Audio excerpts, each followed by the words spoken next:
केजरीवाल सिसोदिया की बड़ी मुश्किलें। सीबीआई पहुंची सुप्रीम कोर्ट, 3 कैविएट किए दायर। केजरीवाल सिसोदिया शराब घोटाले में फिर जाएंगे जेल।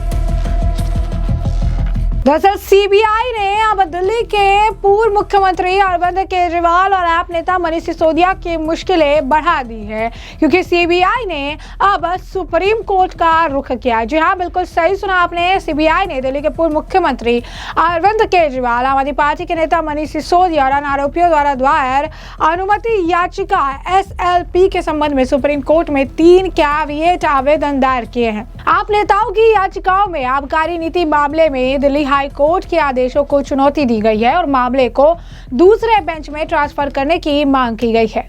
सीबीआई ने यह सुनिश्चित करने के लिए आपत्तियां दायर की है कि सुप्रीम कोर्ट उसकी सुनवाई किए बिना कोई आदेश पारित न करे। इस प्रकार की याचिकाएं आमतौर पर तब दायर की जाती है जब कोई पक्ष किसी मामले की तत्काल सुनवाई की आशंका रखता है और अंतरिम निर्देश जारी होने से पहले अपना पक्ष पेश करने का अवसर पाना चाहता है। जानकारी के अनुसार एजेंसी द्वारा 3 अलग अलग आपत्तियां दर्ज कराई गई है। फिलहाल केजरीवाल और अन्य द्वारा दायर की गई SLP सुप्रीम कोर्ट की वेबसाइट पर अंडर डिफेक्ट यानी दोषपूर्ण के रूप में दिखाई दे रही है। इसका अर्थ है कि मामले को औपचारिक रूप से सूचीबद्ध किए जाने से पहले कुछ प्रक्रियात्मक अनुपालन अभी बाकी है। संविधान के आर्टिकल 32 के तहत दायर अपनी याचिकाओं में केजरीवाल, सिसोदिया और अन्य आरोपियों ने दिल्ली हाई कोर्ट की जस्टिस स्वर्णकांत शर्मा की पीठ से कार्रवाई को ट्रांसफर करने की मांग की है। याचिका में न्यायाधीश शर्मा द्वारा पिछली सुनवाई, विशेष रूप से आबकारी नीति मामले से जुड़ी जमानत मामलों में की गई कुछ टिप्पणियों पर चिंता व्यक्त की। याचिकाकर्ताओं का तर्क है कि पिछली कार्रवाई में की गई प्रथम दृष्टया एक तरफा टिप्पणियों से भविष्य की सुनवाइयों की निष्पक्षता के बारे में आशंका पैदा होती है। उन्होंने हाल ही में हुए घटनाक्रम का भी हवाला दिया। सीबीआई की उस अपील की सुनवाई करते हुए जिसमें निचली अदालत के सभी आरोपियों को बरी करने के आदेश को चुनौती दी गई थी। न्यायाधीश ने निचली अदालत में ईडी की कार्रवाई पर रोक लगा दी थी। सुप्रीम कोर्ट जाने का यह कदम दिल्ली हाई कोर्ट के मुख्य न्यायाधीश देवेंद्र कुमार उपाध्याय द्वारा प्रशासनिक आधार पर मामले को ट्रांसफर करने से इनकार करने के बाद उठाया गया। अपने पत्र में मुख्य न्यायाधीश उपाध्याय ने कहा कि मामला रोस्टर के अनुसार आवंटित किया गया है, इसे ट्रांसफर करने का कोई आधार नहीं था। उन्होंने ये भी कहा कि मामले से खुद को अलग करने का निर्णय संबंधित न्यायाधीश पर निर्भर करता है। मुख्य न्यायाधीश ने कहा था कि याचिका वर्तमान रोस्टर के अनुसार न्यायाधीश को सौंपी गई है। किसी भी प्रकार इसके मामले से अलग होने का निर्णय माननीय न्यायाधीश द्वारा लिया जाता है। हालांकि मुझे प्रशासनिक पक्ष से आदेश पारित करके याचिका को ट्रांसफर करने का कोई कारण नहीं दिखता है। बता दें आपको कि दिल्ली शराब घोटाले मामले जो मामला है अब रद्द हो चुकी जो उत्पाद शुल्क नीति 2021-22 में कथित अनियमितताओं से संबंधित है। इसकी जांच सीबीआई और ईडी कर रहे हैं। केजरीवाल और सिसोदिया समेत आम आदमी पार्टी के कई नेताओं को इस मामले में आरोपी भी बनाया गया है।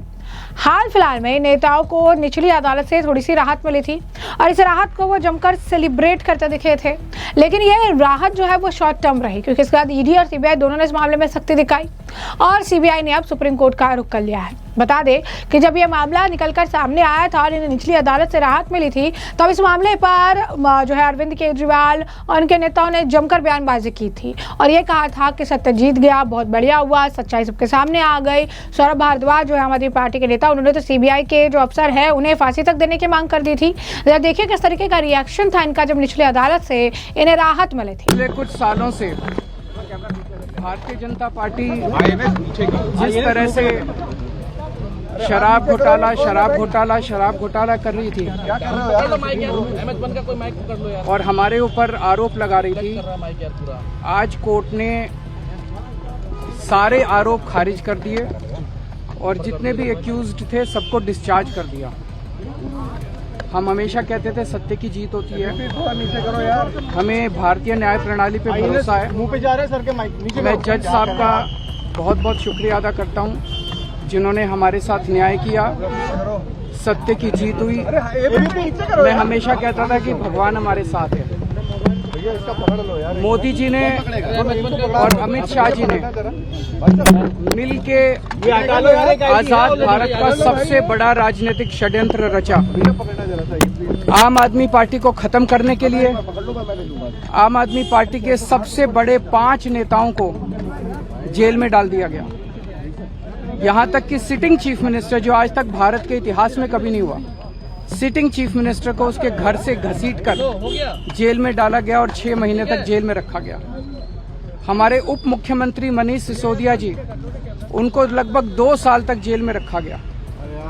पूरा का पूरा फर्जी केस था। हमारे ऊपर कीचड़ फेंका गया। 24 घंटे टीवी चैनलों के ऊपर डिबेट चलते थे, खबरें दिखाई जाती थी, केजरीवाल भ्रष्ट है, केजरीवाल भ्रष्ट है।